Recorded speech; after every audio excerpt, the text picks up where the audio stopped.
Di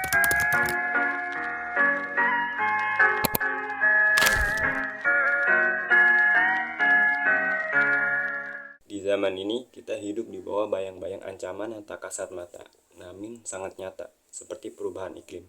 Contohnya yaitu pemanasan global. Pemanasan global bukan lagi sekedar teori, melainkan sebuah kenyataan yang tampak dalam musiman tak menentu, seperti es yang mencair dan bencana alam yang semakin sering terjadi. Ilmu pengetahuan telah berbicara dengan jelas, dari ribuan data, penelitian, dan prediksi yang telah dipublikasikan. Tapi di sisi lain, respon dari masyarakat justru tidaklah sama, termasuk dari organisasi keagamaan. Ada yang menanggapinya dengan serius, ada pula yang bersikap acuh tak acuh. Disinilah letak kegelisahan saya sebagai seorang mahasiswa dan sebagai seorang manusia. Pertanyaannya adalah, mengapa bisa ada perbedaan sikap yang begitu tajam terhadap fakta ilmiah? Mengapa sebagian organisasi, terutama dari organisasi keagamaan, justru menolak atau mengabaikan sains, sementara yang lain merangkulnya sebagai bagian dari misi spiritual? Untuk menjawab hal itu, saya ingin mengajak para penonton untuk merenung menggunakan salah satu alat yang paling tajam yang dimiliki manusia dalam memahami dunia, yaitu filsafat ilmu. Filsafat ilmu bukanlah sekedar teori tinggi yang hanya bisa dipahami oleh para filsuf. Ia adalah sebuah kerangka yang berpikir sebuah cara untuk mempertanyakan, menafsirkan, dan memaknai ilmu pengetahuan. Dalam konteks ini, filsafat ilmu mengajak kita melihat bahwa ilmu tidak lahir di ruang hampa. Ia berkembang dari dalam sejarah, dalam budaya, dan tentu saja dalam sistem nilai-nilai manusia. Mari kita lebih dekat bagaimana filsafat ilmu ini bisa membantu kita memahami perbedaan sikap organisasi keagamaan terhadap isu-isu lingkungan, terutama dari isu sains. Filsuf seperti Thomas Kuhn menjelaskan bahwa perkembangan ilmu tidak bersifat linear, tetapi berlangsung melalui pergeseran paradigma. Ketika paradigma lama tak lagi mampu menjelaskan fenomena, maka akan muncul sebuah krisis dan akhirnya lahir paradigma yang baru.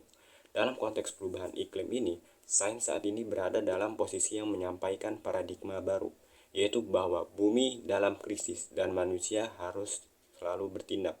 Tetapi, tidak semua orang termasuk institusi keagamaan siap menerima pergeseran itu. Mengapa? Karena paradigma itu tidak hanya soal pengetahuan, tapi juga soal nilai-nilai, kepercayaan, dan cara kita memandang dunia.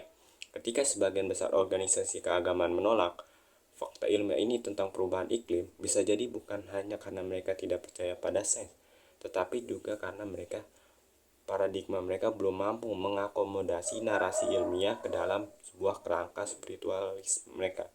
Seperti dalam keyakinan mereka, alam adalah ciptaan Tuhan yang berada di luar kendali manusia. Krisis lingkungan dianggap sebagai bagian dari takdir, bukan dari akibat ulah manusia.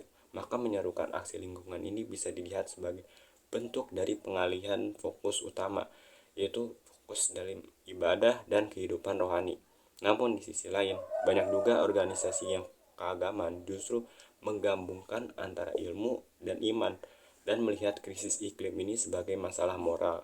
Mereka menganggap bahwa menjaga bumi adalah bagian dari tugas spiritual manusia sebagai khalifah atau pemimpin. Mereka melakukan aksi nyata, menggalakkan kampanye konservasi, mendidik jamaah, bahkan berkolaborasi dengan ilmuwan dalam menyusun kebijakan. Mereka juga membaca ayat-ayat kitab suci dalam terang ilmu pengetahuan. Mereka tidak memisahkan iman dan sains, tapi mereka melihat keduanya untuk bisa saling melengkapi. Ini juga mengingatkan kita pada pandangan Paul Verhoeven yang menyatakan bahwa tidak ada satu metode ilmiah yang bisa mengklaim kebenaran mutlak. Dalam dunia yang kompleks ini, kita membutuhkan pluralisme metodologis, yaitu pengakuan bahwa berbagai cara mengetahui dunia bisa hidup dalam berdampingan. Dalam hal ini, filsafat ilmu memberikan kita pemahaman bahwa ilmu tidak harus berdiri sendiri. Ia bisa dan seharusnya berdialog dengan nilai-nilai yang moral, termasuk yang bersumber dari agama. Akhirnya, saya ingin menegaskan bahwa kita tidak sedang menghadapi masalah teknis semata. Krisis iklim adalah krisis makna, krisis nilai, krisis relasi antara manusia dan alam. Maka solusi tidak hanya cukup dari teknologi dan kebijakan saja, tapi juga dari filsafat, etika, dan spiritualitas. Dalam tentang Dalam terang filsafat ini kita menyadari bahwa ilmu tidak hanya berjalan sendiri, ia butuh nilai, butuh makna, dan butuh kolaborasi. Dalam terang iman, kita tahu bahwa tanggung jawab atas bumi adalah bagian dari ibadah. Maka saat ilmu dan agama bersatu, keduanya dapat menjadi kekuatan besar untuk menyelamatkan dunia. Mari kita bayangkan gimana sebuah masa depan ada gereja, masjid, pura, dan vihara menjadi pusat edukasi lingkungan, di mana khutbah dan ceramah membicarakan perubahan iklim dengan bahasa cinta, bukan lagi sebuah ketakutan, di mana ilmuwan dan pemuka agama bekerja sama, menanam pohon bersama, bahkan membangun kebijakan yang bersama. Itulah harapan saya, dan saya percaya dengan filsafat ilmu sebagai jembatan, harapan itu sudah bukan utopia saja, ia juga bisa menjadi kenyataan. Terima kasih, sekian dari saya.